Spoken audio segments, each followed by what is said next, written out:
संच मान्यतेचा जाचक जिहार रद्द झालाच पाहिजे. संच मान्यतेचा जाचक जिहार रद्द झालाच पाहिजे. संच मान्यतेचा जाचक जिहार रद्द झालाच पाहिजे. जुन्या शिक्षकांना टीईटी परीक्षेतून सूट मिळाली पाहिजे. जुन्या शिक्षकांना टीईटी परीक्षेतून सूट मिळाली पाहिजे. वरिष्ठ महाविद्यालयाचा कायम शब्द मिळालाच पाहिजे. वरिष्ठ महाविद्यालयाचा कायम शब्द मिळालाच पाहिजे. एकच मिशन जुनी पेन्शन. एकच मिशन जुनी पेन्शन. पेन्शन आमच्या हक्काचं नाही कुणाच्या बापाचं. पेन्शन आमच्या हक्काचं नाही कुणाच्या बापाचं. कोण म्हणतं देणार नाही, घेतल्याशिवाय राहणार नाही कोण म्हणतं देणार नाही. घेतल्याशिवाय राहणार नाही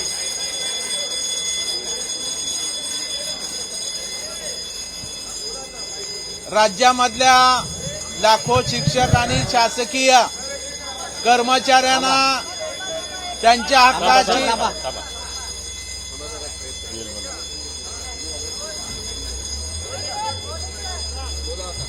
राज्यामधल्या लाखो शिक्षक आणि शासकीय कर्मचाऱ्यांना त्यांच्या हक्काची जुनी पेन्शन योजना मिळाली पाहिजे यासाठी सातत्यानं सभागृहात आणि सभागृहाच्या बाहेर सुद्धा आमचा प्रयत्न सुरू आहे.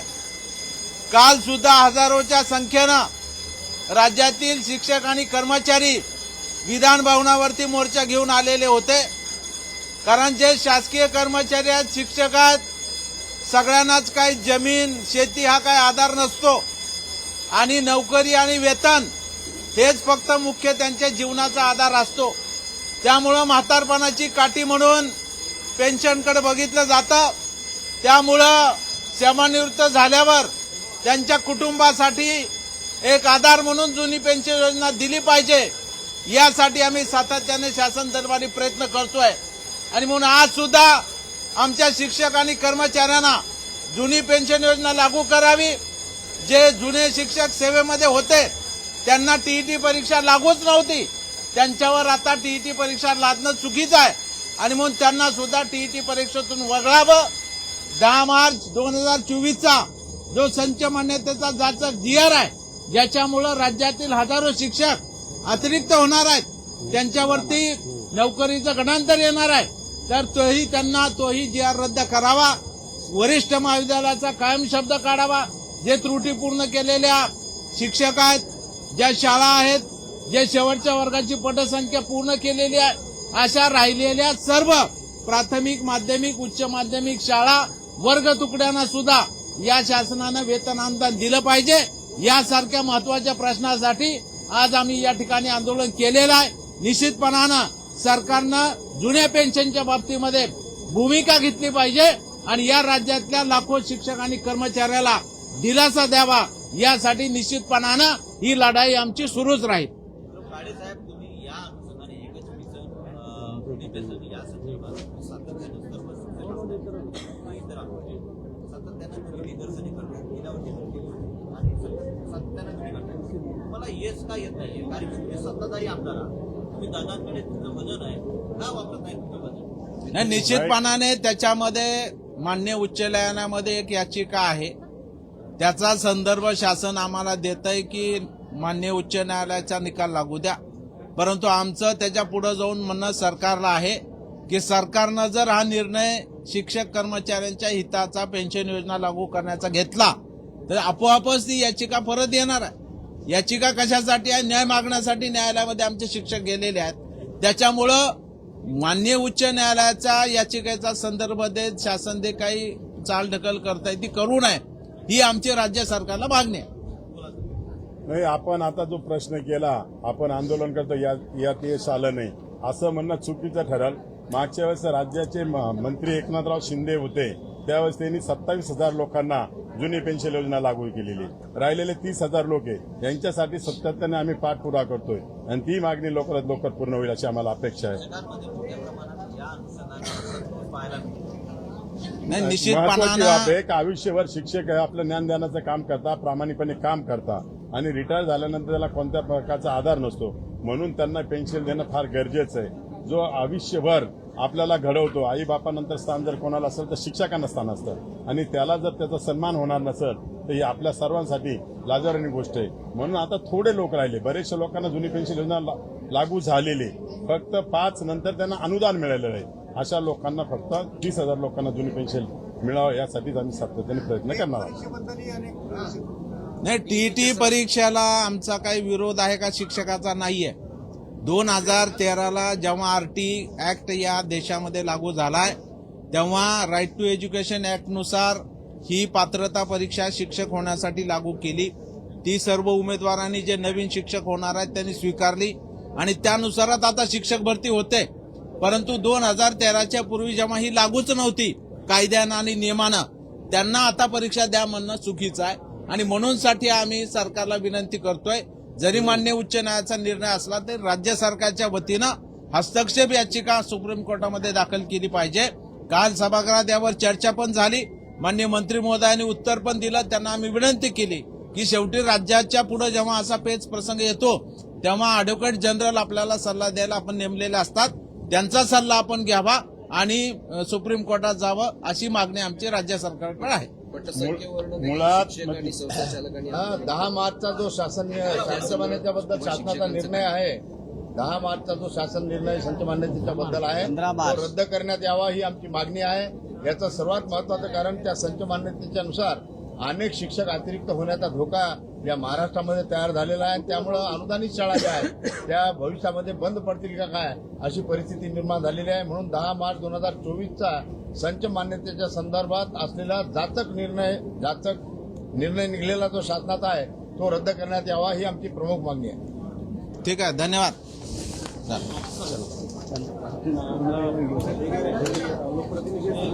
बोलायचं आहे आंबेडकर साहेब. हो आंबेडकर साहेब बोलायचं म्हणतात. या बोलूया. या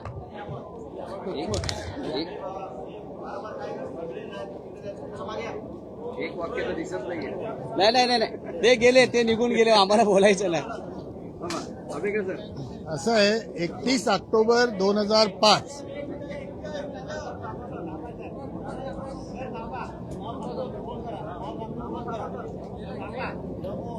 माझं नाव जमू अभ्यंकर. 31 ऑक्टोबर 2005ला जुन्या पेन्शन योजनेच्या वरून नवीन पेन्शन योजनेच्या संदर्भातला GR निघाला. 31 ऑक्टोबरला ज्या शिक्षकांना काय मिळणार आहे आणि 1 नोव्हेंबरला लागलेल्याला काय मिळणार, एका दिवसाचा फरक आहे.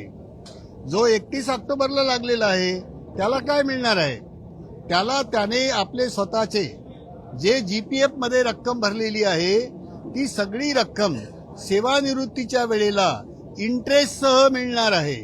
नंबर 1. नंबर 2, सेवानिवृत्त झाल्यानंतर त्याचं शेवटचं जे वेतन असेल त्याचं निम्म वेतन त्याला सेवानिवृत्ती वेतन म्हणून मिळणार आहे. 3, जेवढ्या वर्षाची सेवा त्याची झाली असेल त्याचे निम्म्या महिन्याचा पूर्ण पगार त्याला मिळणार आहे. एवढे 3 बेनिफिट 31 ऑक्टोबर 2005 वाल्याला मिळणार आहेत. आणि 1 नोव्हेंबर 2005ला जो लागला त्याला काय काय मिळणार आहे, त्याच्याकरता 2 प्रकारच्या स्कीम राज्य शासनाने डिक्लेअर केल्या. त्यापैकी पहिली जी स्कीम आहे ती आहे युनिफाईड पेन्शन स्कीम. ही केंद्र शासनाची आहे. या युनिफाईड पेन्शन स्कीम मध्ये त्यांनी काय मान्य केलं, नंबर 1, जेव्हा तो रिटायर होणार असेल तेव्हा त्या 12 महिन्याचा जो ॲव्हरेज पे असेल त्याच्या निम्मा जेवढा पगार होईल तेवढं त्याला सेवानिवृत्ती वेतन. नंबर 1. नंबर 2, त्याने जेवढ्या वर्षाची सेवा पूर्ण केली असेल, समजा 30 वर्षाची, तर 60 महिन्याचा पगार. पण किती पगार, 10%. आम्ही हिशोब केला की जर त्याचा पगार त्यावेळेला 1 लाख रुपये असेल तर त्याला 60 महिन्याचा पगार म्हणजे 60 लाख रुपये, याच्या 10% म्हणजे 6 लाख फक्त मिळतील. त्याचे पैसे 2036च्या नंतर किती जमा होणार आहेत याचा आम्ही हिशोब केला. कारण 2036 मध्ये या शिक्षकांना 2 आणखी आयोग मिळणार आहेत. एक 8वा वेतन आयोग आणि एक 9वा वेतन आयोग. या दोन्ही वेतन आयोगाचा जर विचार केला तर शिक्षकांनी आपले 10% रक्कम आणि गव्हर्नमेंटची 14 युनिफाईड पेन्शन स्कीमने केलेली आता 18.5 याचा हिशोब आम्ही केला तर 4 ते 5 कोटी रुपये त्या ठिकाणी जमा होणार आहेत. म्हणजे दिल्या जाणारं जे पेन्शन आहे ते सरकार आपल्या खिशातून देणार नाही.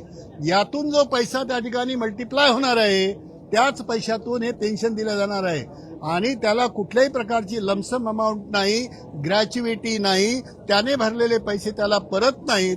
अशा प्रकारचं अत्यंत नुकसान हे युनिफाईड पेन्शन स्कीममध्ये आणि राज्याच्या रिवाईज पेन्शन स्कीममध्ये आहे. म्हणून आमचा आग्रह आहे की नथिंग बट जुनी पेन्शन योजना हा एक मुद्दा आहे. आंबेडकर साहेब आपण विरोधी पक्षाचे आमदार आहात, विरोधी पक्षाचे आमदार आहात. मला वाटतंय का की ही जी योजना आहे याच्यामध्ये राजकीयच्या कमी पडत जरूर पडते आहे, परंतु आता असं आहे की जुन्या पेन्शन योजनेच्या संदर्भातला निर्णय हा केंद्राने घेतलेला आहे. ज्या ज्या राज्यामध्ये केंद्राशी समांतर अशा प्रकारचं शासन आहे त्या ठिकाणी केंद्र शासनाने घेतलेला जो निर्णय आहे तो निर्णय बाजूला ठेवून आपला स्वतःचा निर्णय या ठिकाणी डिक्लेअर करण्याची शक्यता कमी आहे. पॉलिटिकल विल या दृष्टिकोनातून आधीच दुर्बळ झालेलं आहे. त्याच्यामुळे ते आता नेमकं या कारणाकरता झालं अशातला भाग नाही, कारण केंद्र शासनाशी राज्य शासन काही वेगळं मत विचार करून विसंगती निर्माण करू शकणार नाही. टीईटीच्या बद्दल हे बघा, टीईटीच्या बद्दलचे तथ्य आपण लक्षात घ्या की आरटीचा जो कायदा आहे तो देशाचा कायदा आहे. तो केव्हा आला? तो झाला लागू 1 जानेवारी 1 एप्रिल 2010ला. त्यात 5 वर्षामध्ये टीईटी करण्याच्या संदर्भात उल्लेख आहे. कलम क्रमांक 23 मध्ये हे मिनिमम क्वालिफिकेशन म्हणून आलेलं आहे, हे लक्षात घेण्याची गरज आहे. मिनिमम क्वालिफिकेशन मध्ये HSC DED, BA BSc BA BCom BEd plus TET हे मिनिमम क्वालिफिकेशन आहे. त्यामुळे हे मिनिमम क्वालिफिकेशन अक्वायर केलंच पाहिजे असं आरटी मध्ये आलेलं आहे आणि ते 5 वर्षामध्ये, म्हणजेच याचा अर्थ असा की 31 मार्च 2015 पर्यंत ते पूर्ण करण्याची आवश्यकता निर्माण झाली होती. राज्य शासनाने त्याच्या पलीकडे जाऊन केंद्राचा कायदा असताना सुद्धा राज्य शासनाने त्यावेळेला 13 फेब्रुवारी 2013ला एक GR काढला आणि त्या GR मध्ये म्हटलंय की नथिंग डुईंग 13 फेब्रुवारी 2013च्या नंतर हे लागू होईल. म्हणजे एकतर आरटीने म्हटलं की 2010 नंतर लागू होईल. NCTE national council of teacher education त्यांनी म्हटलं की 23 ऑगस्ट 2010च्या नंतर लागू होईल आणि महाराष्ट्र शासन म्हणते 13 फेब्रुवारी 2013 नंतर लागू होईल. 3 ठिकाणी 3 प्रकारच्या तारखा आलेल्या आहेत आणि यामध्ये महाराष्ट्र गव्हर्नमेंट त्याच्या आणखी पलीकडे गेलंय आणि 31 मार्च 2019 पर्यंत ही मर्यादा वाढवली. म्हणून आम्ही काय म्हणतो आहे की सुप्रीम कोर्टाच्या निर्णयामध्ये बदल होण्याची शक्यता मला व्यक्तिगतरित्या वाटत नाही, कारण त्यामध्ये ज्या पद्धतीचे तथ्य दिलेली आहेत, घटनेचे 2 कलम त्या ठिकाणी त्यांनी मांडलेले आहेत. एक कलम जे मांडलेलं आहे ते 21वां कलम मांडलंय. 21वां कलम हे जीवन जगण्याचा अधिकार सांगतंय आणि जीवन जगण्याचा अधिकार हा तेव्हापर्यंत साध्य होत नाही जोपर्यंत क्वालिटी एज्युकेशन मिळत नाही. म्हणून 21ला ए आला. 1986 मध्ये जी घटना दुरुस्ती झाली त्याच्यामध्ये 21A आला आणि ए म्हणतोय की क्वालिटी एज्युकेशन, आणि क्वालिटी एज्युकेशन तेव्हाच पॉसिबल आहे जेव्हा क्वालिटीचे शिक्षक उपलब्ध होतील. मग क्वालिटीची परिभाषा काय गेली? नुसतं DED नव्हे, नुसतं BEd नव्हे, ज्याच्यामध्ये तुमच्या मनाचा कल तपासला जातो, ज्याच्यामध्ये तुमचं मिनिमम इंटेलिजन्स तपासलं जातं की तो अध्ययनाकरता त्याची बुद्धिमत्ता पात्र आहे की नाही हे तपासण्याकरता जी टीईटी आहे ती टीईटी मिनिमम क्वालिफिकेशन मध्ये टाकली गेली. अशा पद्धतीने सर्वांगीण विचार करून 1 सप्टेंबर 2025चा सुप्रीम कोर्टाचा निर्णय आहे. त्यामुळे त्याला धक्का लागेल. म्हणूनच आपल्याकडल्या लिगल डिपार्टमेंटने म्हटलं देर इज नो पॉइंट. असा कोणताही तांत्रिक मुद्दा याच्यामध्ये नाही की जो उपस्थित करून आपण रिव्ह्यू त्या ठिकाणी जोरकसपणे मांडू शकतो, असं आपल्या लिगल डिपार्टमेंटने म्हटलंय. मला त्यामध्ये तथ्य वाटतंय. म्हणून यामध्ये मार्ग आम्ही सांगितले गव्हर्नमेंटला. नंबर 1 मार्ग हा मी सांगितला आहे की तुम्ही 6 महिन्याची रजा द्या, भर पगारी रजा द्या. गव्हर्नमेंटला ही सवय आहे. याच्यापूर्वी सुद्धा राज्य शासनाने जेव्हा फक्त 7वा वर्ग पास ज्युनियर PTC लोक होते त्यावेळेला गव्हर्नमेंटने भर पगारी रजा दिली होती. मी स्वतः BEd आहे, पण मी BEd गव्हर्नमेंटच्या पैशाने झालो. 1971ला गव्हर्नमेंटने मला पगार दिला होता आणि त्या पगारावर मी झालो होतो, कारण त्यावेळेला 74 पर्यंत ती स्कीम होती. तर ती अशा पद्धतीने तुम्ही 6 महिन्याची भरपगारी रजा द्या. आमच्या शिक्षकांना परीक्षा घ्यायची सवय आहे, परीक्षा देण्याची सवय त्यांची तुटत आलेली आहे. अशा परिस्थितीमध्ये त्यांना सवलत द्या, 6 महिन्याची भरपगारी रजा द्या. ही माझी पहिली मागणी आहे. दुसरी मागणी अशी आहे की तुम्ही टीईटीची परीक्षा एकदा दोनदा वर्षातनं नाही घेत, तुम्ही 2-2, 3-3 वर्ष घेत नाही. 2 वर्षामध्ये किती परीक्षा होऊ शकतील? 6 परीक्षा होऊ शकतात वेल मॅनेज केलं तर. 6 परीक्षा घ्या, आमचा शिक्षक नक्की त्या ठिकाणी उत्तीर्ण होऊ शकेल. आणि दुसरं असं, ज्या परीक्षेचा निकाल 2 आणि 3% पलीकडे जात नाही, ती परीक्षा तुम्ही या शिक्षकांवर की ज्यांनी 20-20, 25-25 वर्षाची सेवा दिलेली आहे. आणि त्या जजमेंटमध्ये एक वाक्य अत्यंत महत्वाचं आहे, तुम्ही वाचा, तो फार आकर्षक अशा प्रकारचं इंग्रजी भाषा आहे त्याच्यामध्ये. त्यांनी काय म्हटलंय माहिती आहे? आम्हाला माहिती आहे, आम्ही हे जजमेंट देत असताना सुद्धा आम्हाला याची माहिती आहे की जे टीईटी नाहीत, जे डीएड नाहीत, जे क्वालिफाईड नाहीत, ते सुद्धा उत्तम शिक्षक आहेत, हे आम्ही बघितलंय.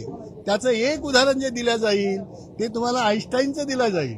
आईन्स्टाईनने कुठे पीएचडी रेग्युलर केलेलं आहे, आईन्स्टाईनने कुठे एमएससी केलं होतं, पण हा फिजिक्सचा राजा होता.